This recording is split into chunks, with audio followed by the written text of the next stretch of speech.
this fellow who was speaking just a few minutes ago, who's, I believe, from FEMA, Greg, I believe, his message about using the 1-800 number to apply with FEMA. That's, if you remember one thing from me this evening, or from us this evening, please remember that, to apply with FEMA at that 1-800-621-3362. And you'll see some pink flyers in the back that have the toll-free number and the website to go to to make application with FEMA. A couple of things to keep in mind when you make application with FEMA for assistance is to make sure you have a paper and pencil handy. They're going to ask you for a bunch of information, and they're also going to give you some information over the phone. So have a pencil and paper handy so you can write down your registration number or any other things that might come up there. Very important. We also want to make sure that people understand that we're here to answer any questions we can this evening, and everybody who applies with FEMA will be handled on a case-by-case basis. We're not going to be able to look at your particular case this evening. We don't have our computers here, and we can't look at your specific case. But if you have a question that might pertain to your case, we might be able to answer it, and we'll do our best to answer it. But if you do have specific questions about your specific situation, please use that same toll-free number for FEMA. You can also use that number for our helpline. When you call that toll-free number, you'll be asked, and unfortunately there's a menu there. There's about 4 or 5 questions you have to go through to get where you need to go. They'll ask if you're making an application or if you're calling for the helpline. They'll ask what language do you want. By law, they have to read a privacy statement, that sort of thing. And you can get answers about your specific case using that phone number using the helpline portion of that phone number. They're open 7 days a week right now. I'd also like to mention that a couple other things that happen in the FEMA registration process. You make application over the phone or on the computer. Those are the only ways to make application. You can go to the recovery center that we've got set up at the old Blackburn Motors south of downtown on Washington Street and 2127 Washington Street, and they're open 9 a.m. to 7 p.m. Monday through Saturdays right now. And so make use of, then they can help you with your individual case as well. You can go there and sit down with the person face to face, and they can help you out. And that's just a very good resource. But when I say you can only apply on the computer or by telephone, if you show up at Blackburn Motors there at the recovery center, just ask the recovery center and say, I'm here, I want to apply. They're going to say, here's the phone right over here, and you can use it, and they'll help you use it if you like, and to make that toll-free call to make application. But then again, if you want some help with any of the paperwork that comes through, they can help you there as well. Depending upon what kind of damage you might describe over the phone, you might get an inspector to your house, a FEMA inspector. They'll call and make an appointment first. They'll have a badge. It looks a tiny bit different than mine, but it has FEMA on it, has their picture on it, and they'll make an appointment for you to come look at your place. And after the inspection is done, if you do have an inspection, you'll get a determination. FEMA will say what it's going to do or what it's not going to do. They're also going to send a confirmation of your registration, some paperwork that shows what you told them over the phone. You want to check that as well to make sure they got the information right, especially the contact information, social security number, your name, that stuff is spelled correctly and is there, and it usually is, but you really want to check it. Last couple of things I'll mention is that with that registration confirmation, there might be things written near the bottom there that talk about what FEMA might do for you, might be able to help you with. It might talk about things that other agencies might help you with. So some of the things FEMA might take care of itself.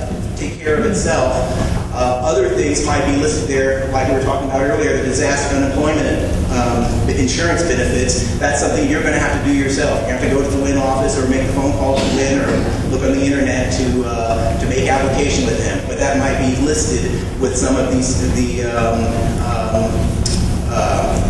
programs that might be available for you when you make application, when you get that paperwork back in the mail. One thing that some folks get in the mail, depending upon the information you provide over the phone, might be a Small Business Administration loan form. And a lot of folks will say, no, I don't want a loan. But we really encourage it, and who does, but especially at a time like this. But some of the pots of money that are available from FEMA in the state of Mississippi you can only be considered for if you complete the Small Business Administration loan form. And I know it's a little confusing. It says business administration, and you may not be a business, but with a disaster declaration, the Small Business Administration's job, one of their jobs is to help individual people as well as businesses with low interest loans, and not just loans, but evaluating a household's money situation to determine whether or not they may or may not be eligible for other grant money that you don't have to pay back. And so if you don't keep up with the paperwork, it may stop your application right there. And so we really encourage you to keep up with that if you can. And again, use that helpline if you need to, or visit the Recovery Center to get information about your specific situation, or help filling out the forms. They'll sit right down with you and help you fill out those forms, and they're wonderful. And the very last thing I'll mention is that you need to apply by July 11th for any assistance from FEMA. That's the deadline for this particular flood disaster, July 11th. And I can tell you from experience, you see all these people here from FEMA and MEMA and all these other wonderful agencies, and they're sort of going to start to slowly trickle away as time moves on. So we're here now. We've got lots of folks working this disaster, and we'd love to help you. So please make a phone call and let us decide if we can help. Try and touch on some things that Ernest hadn't touched on, which is one of the main things, like he said, is to register. You can register by phone, online, or with a mobile device. And we have the flyers out here. One of the other things is that you need to be sure and file with your insurance company. If you have insurance, be sure to file with your insurance company, because we need that information. The next thing would be that there is assistance through FEMA for temporary housing, home repair, and home replacement. Those things don't involve the SBA. We can give you help with that without going through the SBA. We can also give you assistance for medical, dental, and funeral expenses that through the Other Needs Assistance Program, which is a joint program with FEMA and the state. Next, if you are referred to the SBA, be sure to fill out the SBA package, because if you don't fill out the SBA package, you won't find out what the next step is, because you're either going to get accepted for a loan, which you're under no obligation to take if you don't want, but if you get denied, then you can get referred back to FEMA. And you're going to find out if you're going to be referred back to FEMA or if you're going to be eligible for an SBA loan. Because if you're referred back to FEMA, it could be help for personal property, transportation, movement and storage expenses that you might have. So be sure to fill out the SBA paperwork.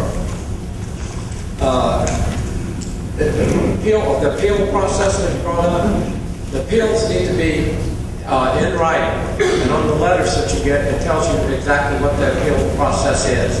If you don't agree with your decision, you have the right to appeal. But you can't just write a letter saying that I want more money, I don't feel like I got enough. You need to have some kind of substantiation for that. You need to have estimates, or something to back up why you think you need more money, that the original decision wasn't enough. And I'd like to leave you with a few things, and that's be sure to get registered, be sure to follow with your insurance company, and be sure to fill out the SBA paperwork and send that back in.